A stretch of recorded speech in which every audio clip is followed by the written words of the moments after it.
Hi friends, I just wanted to show you what you can do, how much food you can get just from a fruit tree. So my mom gave me this, annually she gives it persimmon to everyone in our family, my siblings, myself, and she eats it, and she probably has a ton to give her friends. So this year they're particularly large. I mean, each fruit is taking up the palm of my hand, the entire palm of my hand. Last year they were a bit smaller, so she had a bunch to give me and my siblings, and these are all from her garden. So this is from her persimmon tree. This usually ripens in the fall. Then she had this huge mango. I mean, it is enormous. It's bigger than the palm of my hand. It is about the length of my forearm.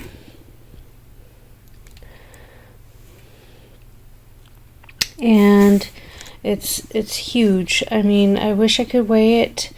It's so big, and she gave it to me saying that this is her smaller one and that she has a larger one because I didn't want to take it from her. I don't know exactly the variety, but right now it's sweet inside, but it's a little crispy because it's not fully ripe. But I can wait if I want it to ripen. And so that's two fruits. Let me show you the other fruit she got me. She gave me a giant bag full of longan, which is a Asian fruit, like a berry. It is probably over 5 pounds, this bag here. Let me see. Oh yeah, it's definitely 8 to 10 pounds of juicy, huge fruit. Sorry, I keep knocking on the bag. Hold on. So it's a huge bag of fruit that each fruit is like bigger than my thumb, and it's really juicy. So last year she said they didn't have a single fruit, and I think it just makes fruit biannually. So last year it didn't make fruit, and the year before it did, and then this year it did, and it's like huge clusters. So I got a huge bag of it. My sister got a huge bag, my brother, and they said come back for more. So that's from their tree in their yard. So really, permaculture and growing fruit trees and stuff, it really does provide you with a lot of fruit. So much so that every night they have fruit. They'll eat this and they'll freeze some, and they've shared with many people. So they do end up with a lot of fruit. So definitely grow your own fruit trees. So one tree can provide you tons and tons, a copious amount of fruit. So that was 3 different kinds of fruit that they have for just this fall season. So imagine all the other fruit that they grow. They have cherry moyas, they have guavas, they have oranges, other citrus, tangerines, all kinds of stuff. Let's see. This is what she got really cheaply recently, and I love it. So recently my mom gave me a huge block of this cowpeas, and I didn't know that cowpeas were the same as, because it says white cowpea, and it's a whole 1.1 pounds that they and it's dry, that they just kind of stuck in a bag and took all the air out of it. And it only cost her $1 for this, so she got like several blocks of it. It's very economical, and I looked it up because I'm like, oh my goodness, why do they look so familiar? They look like black-eyed peas. So I looked it up. White cowpeas and black-eyed peas are the same thing. They're synonymous for the same thing. So they're high in protein. I looked it up. They're easy to grow. They're high in protein. And I mean, I'm going to cook with this to eat. But the other thing is that I could take these and grow them So I can grow more cowpeas from just a few seeds, you know, like a little segment of it, and then eat the rest. But it's so cheap, very nutritious, high in protein. People all over the world can grow it and eat it. So my tithonia kind of fell over. It got really, really tall, and the wind blew it, and we tried to prop it up, and we tried to save it as best we could, but we could not. So here are some of the branches, and let me show you the rest. So here it is, just kind of all over the place over our path. So I had to cut it down so the mailman, the postal employee, will not get upset. And finally, this tomato started to blush, so I gotta harvest it before something else gets to it. Oh no! Oh no! Oh no! Let me see. Something did get to it before I could. Oh, I'm so upset right now. You will not believe how mad I am. I came out here in excitement to get this fruit. Gosh, I'm so mad. It's my last tomato of the season too, of the large variety.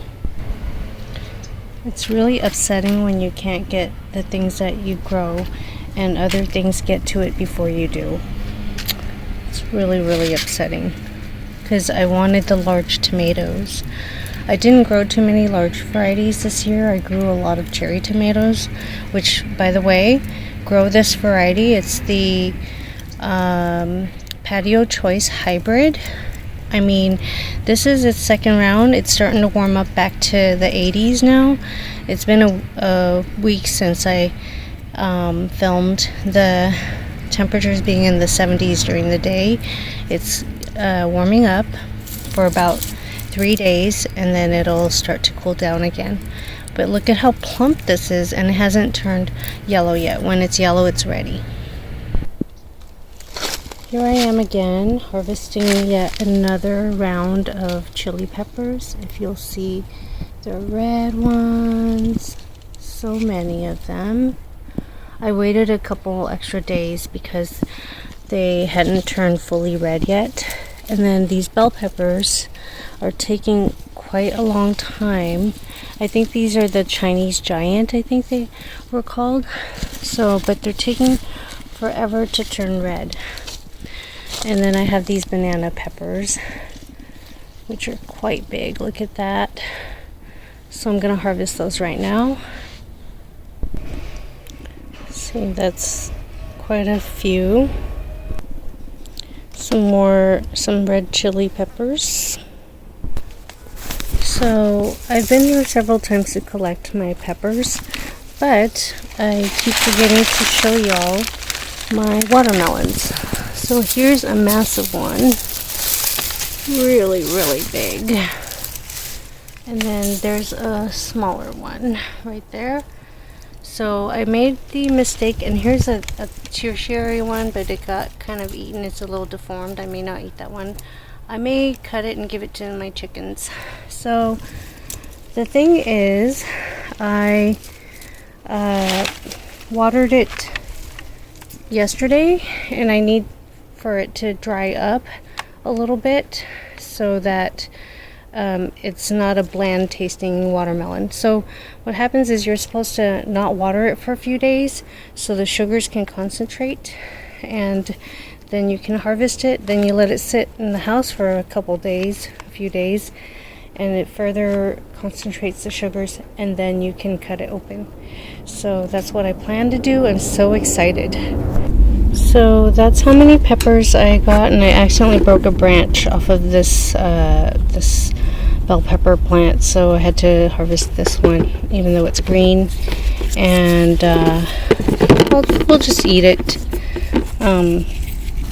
So let me show you something else. So in a garden, you have often a lot of successes, but you also have a lot of failures. So I tried to grow a bunch of cantaloupe this year, and they were slow to start, and they didn't really grow me any fruit. And likewise with the zucchini, I tried to sow the seeds several times this spring and midsummer, and just I could never get a fruit. And the plant started growing, but the season's starting to, cool off and become winter, so I don't think I'm going to get anything in the way of those crops. However, I did get loofah. So I have about 7 loofah, 2 of which are still green. So I'm going to harvest actually 3 are green. So I'm going to harvest the brown, dried, crusty, hard ones and let the seeds dry out. And then I'll take it apart and get the loofah. I grew one last year. So now it's the season. I'm going to harvest these. And I love having these natural sponges. So I've got 5 dried loofahs here, and I have 5 green ones still on the trellis. So actually I have 10. I didn't see them because they were hiding in amongst the leaves. So I've actually increased my loofah production by 5 times, because last year I only had 2. That's really awesome. And I harvested a bunch of eggs. Just a few days ago I got 13 eggs, and today I got quite a few. I know it's over 10 or over a dozen of them, so it's pretty awesome. Every day I'm harvesting all kinds of foods, so I'm trying to ensure that my family doesn't go hungry, especially with the inflation, with the high cost of everything else. If I could save elsewhere, if I can make my own food, grow my own food, it makes me feel a little bit more secure. I also still have those patio choice tomatoes that I'm harvesting, some Mexican limes. This one's a really big one, but it's also that kind. So I'm loving it so much.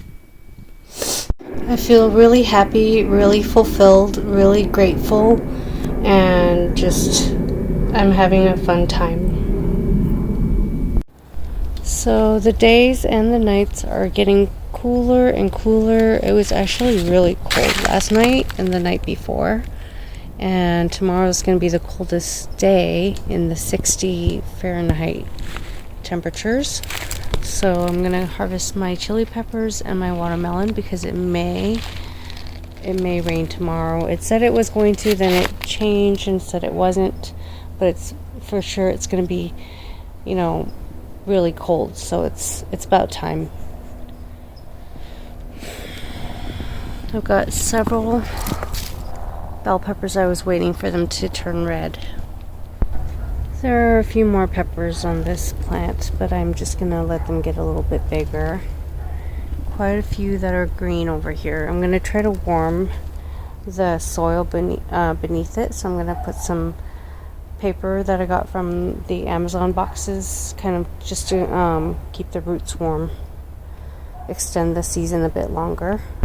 And in my enclosure I had this wall of tomato plants, and I already took half of it down, but as you can see it's quite a mess. So I'm gonna tear down all this stuff, kind of clean it up, and clean up this whole space here. That's how many chili peppers I have and bell peppers for today. I've got these chili peppers that finally started fruiting, and they're tiny. And let me just get the red ones. Supposedly the purple ones are good too, but let me just collect the red ones for now. There's one watermelon. There's another one right there, and then there's this one here, but this one's kind of like messed up, so let me harvest the 2 good ones. So you see those that brown paper, that's what I put at the base of my plants to kind of keep the roots warm. And here are my 2 watermelon. This one's nice. It's got the patch right there, the patch that didn't get any sunlight that was touching the ground. So that one's gonna taste pretty good, I'm pretty sure. So I'll just wait a few days before opening it up so that the sugars can concentrate. I haven't watered the plant in about 5 or 6 days.